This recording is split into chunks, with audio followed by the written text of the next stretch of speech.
កម្លាំងកងរាជអាវុធហត្ថរាជធានីភ្នំពេញចូលរួមការពារសន្តិសុខសុវត្ថិភាពនិងរក្សាសណ្ដាប់ធ្នាប់នៅតាមមណ្ឌលប្រឡងបាក់ឌុបក្នុងភូមិសាស្ត្ររាជធានីភ្នំពេញ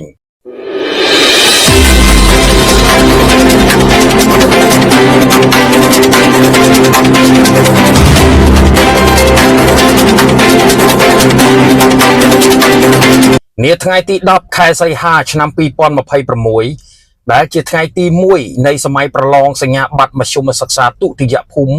ឆ្នាំសិក្សា2025-2026កម្លាំងកងរាជអាវុធហត្ថរាជធានីភ្នំពេញបានចូលរួមសហការជាមួយសមត្ថកិច្ចនិងអាជ្ញាធរពាក់ព័ន្ធដើម្បីការពារសន្តិសុខសុវត្ថិភាពនិងរក្សាសណ្ដាប់ធ្នាប់នៅតាមមណ្ឌលប្រឡងនានាក្នុងភូមិសាស្ត្ររាជធានីភ្នំពេញ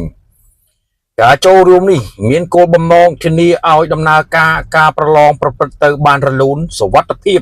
មានសណ្ដាប់ធ្នាប់និងបង្កលក្ខណៈងាយស្រួលដល់បេក្ខជនអាណាព្យាបាលនិងអ្នកពាក់ព័ន្ធទាំងអស់